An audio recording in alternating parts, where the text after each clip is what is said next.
یرمیہ 13 باب۔ خداوند نے مجھے یوں فرمایا کہ تو جا کر اپنے لیے ایک کتانی کمربند خرید لے اور اپنی کمر پر باندھ، پر اسے پانی میں مت بھگو۔ سو میں نے خداوند کے کلام کے موافق ایک کمربند خرید لیا اور اپنی کمر پر باندھا، اور خداوند کا کلام دوبارہ مجھ پر نازل ہوا، اور اس نے فرمایا کہ اس کمربند کو جو تو نے خریدا اور جو تیری کمر پر ہے، لے کر اٹھ اور فرات کو جا، اور وہاں چٹان کے ایک شگاف میں اسے چھپا دے۔ چنانچہ میں گیا اور اسے فرات کے کنارے چھپا دیا، جیسا خداوند نے مجھے فرمایا تھا۔ اور بہت دنوں کے بعد یوں ہوا کہ خداوند نے مجھے فرمایا کہ اٹھ فرات کی طرف جا اور اس کمربند کو جسے تو نے میرے حکم سے وہاں چھپا رکھا ہے نکال لے۔ تب میں فرات کو گیا اور کھودا اور کمربند کو اس جگہ سے جہاں میں نے اسے گاڑ دیا تھا نکالا، اور دیکھ وہ کمربند ایسا خراب ہو گیا تھا کہ کسی کام کا نہ رہا۔ تب خداوند کا کلام مجھ پر نازل ہوا کہ خداوند یوں فرماتا ہے کہ اسی طرح میں یہودا کے گھمنڈ اور یروشلم کے بڑے غرور کو نیست کروں گا۔ یہ شریر لوگ جو میرا کلام سننے سے انکار کرتے ہیں اور اپنے ہی دل کی سختی کے پیرو ہوتے اور غیر معبودوں کے طالب ہو کر ان کی عبادت کرتے اور ان کو پوجتے ہیں، وہ اس کمربند کی مانند ہوں گے جو کسی کام کا نہیں، کیونکہ جیسا کمربند انسان کی کمر سے لپٹا رہتا ہے، ویسا ہی خداوند فرماتا ہے میں نے اسرائیل کے تمام گھرانے اور یہودا کے تمام گھرانے کو لیا کہ مجھ سے لپٹے رہیں، تاکہ وہ میرے لوگ ہوں اور ان کے سبب سے میرا نام ہو اور میری ستائش کی جائے اور میرا جلال ہو، پر انہوں نے نہ سنا۔ بس تو ان سے یہ بات بھی کہہ دے کہ خداوند اسرائیل کا خدا یوں فرماتا ہے کہ ہر ایک مٹکے میں بھری جائے گی، اور وہ تجھ سے کہیں گے کہ ہم نہیں جانتے کہ ہر ایک مٹکے میں بھری جائے گی۔ تب تو ان سے کہنا خداوند یوں فرماتا ہے کہ دیکھو میں اس ملک کے سب باشندوں کو، ہاں ان بادشاہوں کو جو داؤد کے تخت پر بیٹھتے ہیں اور کاہنوں اور نبیوں اور یروشلم کے سب باشندوں کو مستی سے بھر دوں گا، اور ان میں ان کو ایک دوسرے پر یہاں تک کہ باپ کو بیٹوں پر دے ماروں گا۔ خداوند فرماتا ہے میں نہ شفقت کروں گا نہ رعایت اور نہ رحم کروں گا کہ ان کو ہلاک نہ کروں۔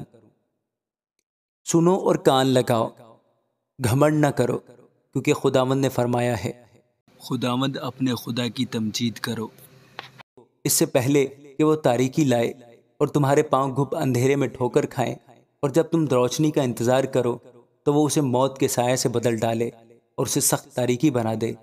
لیکن اگر تم نہ سنو گے تو میری جان تمہارے غرور کے سبب سے خلوت خانوں میں غم کھایا کرے گی۔ ہاں میری آنکھیں پھوٹ پھوٹ کر روئیں گی اور آنسو بہائیں گی، کیونکہ خداوند کا گلہ اسیری میں چلا گیا۔ بادشاہ اور اس کی والدہ سے کہے کہ عاجزی کرو اور نیچے بیٹھو، کیونکہ تمہاری بزرگی کا تاج تمہارے سر پر سے اتار لیا گیا ہے۔ جنوب کے شہر بند ہو گئے اور کوئی نہیں کھولتا، سب بنی یہودا اسیر ہو گئے، سب کو اسیر کر کے لے گئے۔ اپنی آنکھیں اٹھا اور ان کو جو شمال سے آتے ہیں دیکھ، وہ گلہ جو تجھے دیا گیا تھا، تیرا خوشنما گلہ کہاں ہے؟ جب وہ تجھ پر ان کو مقرر کرے گا جن کو تو نے اپنی حمایت کی تعلیم دی ہے، تو کیا کہے گی؟ کیا تو اس عورت کی مانند جسے درد ذے ہو درد میں مبتلا نہ ہوگی؟ اور اگر تو اپنے دل میں کہے کہ یہ حادثے مجھ پر کیوں گزرے، تیری بد کرداری کی شدت سے تیرا دامن اٹھایا گیا اور تیری ایڑیاں جبرن برہنہ کی گئیں۔ حبشی اپنے چمڑے کو یا چیتا اپنے داغوں کو بدل سکے تو تم بھی جو بدی کے عادی ہو نیکی کر سکو گے۔ اس لیے میں ان کو اس بھوسے کی مانند جو بیابان کی ہوا سے اڑتا پھرتا ہے تتر بتر کروں گا۔ خداوند فرماتا ہے کہ میری طرف سے یہی تیرا بکرا تیرا نپا ہوا حصہ ہے، کیونکہ تو نے مجھے فراموش کر کے بتلان پر توکل کیا ہے۔ پس میں بھی تیرا دامن تیرے سامنے سے اٹھا دوں گا تاکہ تو بے پردہ ہو۔ میں نے تیری بدکاری، تیرا ہنہنانا، تیری حرام کاری اور تیرے نفرت انگیز کام جو تو نے پہاڑوں پر اور میدانوں میں کیے دیکھے ہیں۔ اے یروشلم، تجھ پر افسوس، تو اپنے آپ کو کب تک پاک و صاف نہ کرے گی؟ آمین۔ یرمیہ 14 باب۔ خداوند کا وہ کلام جو خشک سالی کی بابت یرمیہ پر نازل ہوا۔ یہودا ماتم کرتا ہے اور اس کے پھاٹکوں پر اداسی چھائی ہے، وہ ماتمی لباس میں خاک پر بیٹھے ہیں، اور یروشلم کا نالہ بلند ہوا ہے۔ ان کے امراء اپنے ادنا لوگوں کو پانی کے لیے بھیجتے ہیں، وہ چشموں تک جاتے ہیں پر پانی نہیں پاتے، اور خالی گھڑے لیے لوٹ آتے ہیں۔ وہ شرمندہ و پشیمان ہو کر اپنے سر ڈھانپتے ہیں، چونکہ ملک میں بارش نہ ہوئی اس لیے زمین پھٹ گئی اور کسان سراسیمہ ہوئے۔ وہ اپنے سر ڈھانپتے ہیں، چنانچہ ہرنی میدان میں بچہ دے کر اسے چھوڑ دیتی ہے کیونکہ گھاس نہیں ملتی، اور گورخر اونچی جگہوں پر کھڑے ہو کر گدڑوں کی مانند ہانپتے ہیں۔ ان کی آنکھیں رہ جاتی ہیں کیونکہ گھاس نہیں ہے۔ اگرچہ ہماری بد کرداری ہم پر گواہی دیتی ہے تو بھی اے خداوند اپنے نام کی خاطر کچھ کر، کیونکہ ہماری برگشتگی بہت ہے۔ ہم تیری خطا کار ہیں۔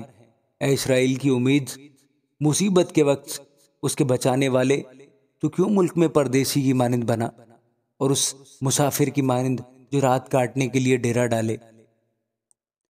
تو کیوں انسان کی مانند ہکا بکا ہے اور اس بہادر کی مانند جو رہائی نہیں دے سکتا؟ بہرحال اے خداوند تو ہمارے درمیان ہے اور ہم تیرے نام سے کہلاتے ہیں، تو ہم کو ترک نہ کر۔ خداوند ان لوگوں سے یوں فرماتا ہے کہ انہوں نے گمراہی کو یوں دوست رکھا ہے اور اپنے پاؤں کو نہیں روکا، اس لیے خداوند ان کو قبول نہیں کرتا۔ اب وہ ان کی بد کرداری یاد کرے گا اور ان کے گناہ کی سزا دے گا۔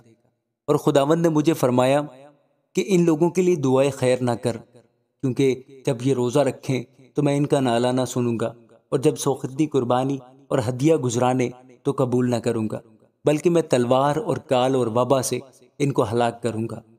تب میں نے کہا، اے خداوند خدا، دیکھ انبیاء ان سے کہتے ہیں تم تلوار نہ دیکھو گے اور تم میں کال نہ پڑے گا، بلکہ میں اس مقام میں تم کو حقیقی سلامتی بخشوں گا۔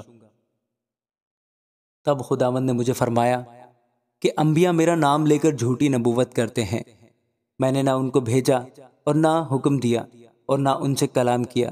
وہ جھوٹی رویا اور جھوٹا علم غیب اور بطالت اور اپنے دلوں کی مکاری نبوت کی صورت میں تم پر ظاہر کرتے ہیں۔ اس لیے خداوند یوں فرماتا ہے کہ وہ نبی جن کو میں نے نہیں بھیجا، جو میرا نام لے کر نبوت کرتے ہیں اور کہتے ہیں کہ تلوار اور کال اس ملک میں نہ آئیں گے، وہ تلوار اور کال ہی سے ہلاک ہوں گے۔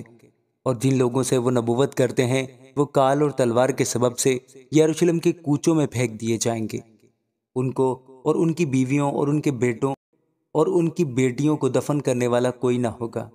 میں ان کی برائی ان پر انڈیل دوں گا۔ اور تو ان سے یوں کہنا کہ میری آنکھیں شب و روز آنسو بہائیں اور ہرگز نہ تھمی، کیونکہ میری کواری دختر قوم بڑی خستگی اور ضرب شدید سے شکستہ ہے۔ اگر میں باہر میدان میں جاؤں تو وہاں تلوار کے مقتول ہیں، اور اگر میں شہر میں داخل ہوں تو وہاں کال کے مارے ہیں۔ ہاں، نبی اور کاہن دونوں ایک ایسے ملک کو جائیں گے جسے وہ نہیں جانتے۔ کیا تو نے یہودا کو بالکل رد کر دیا؟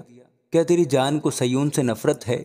تو نے ہم کو کیوں مارا اور ہمارے لیے شفا نہیں؟ سلامتی کا انتظار تھا پر کچھ فائدہ نہ ہوا، اور شفا کے وقت کا پر دیکھو دہشت۔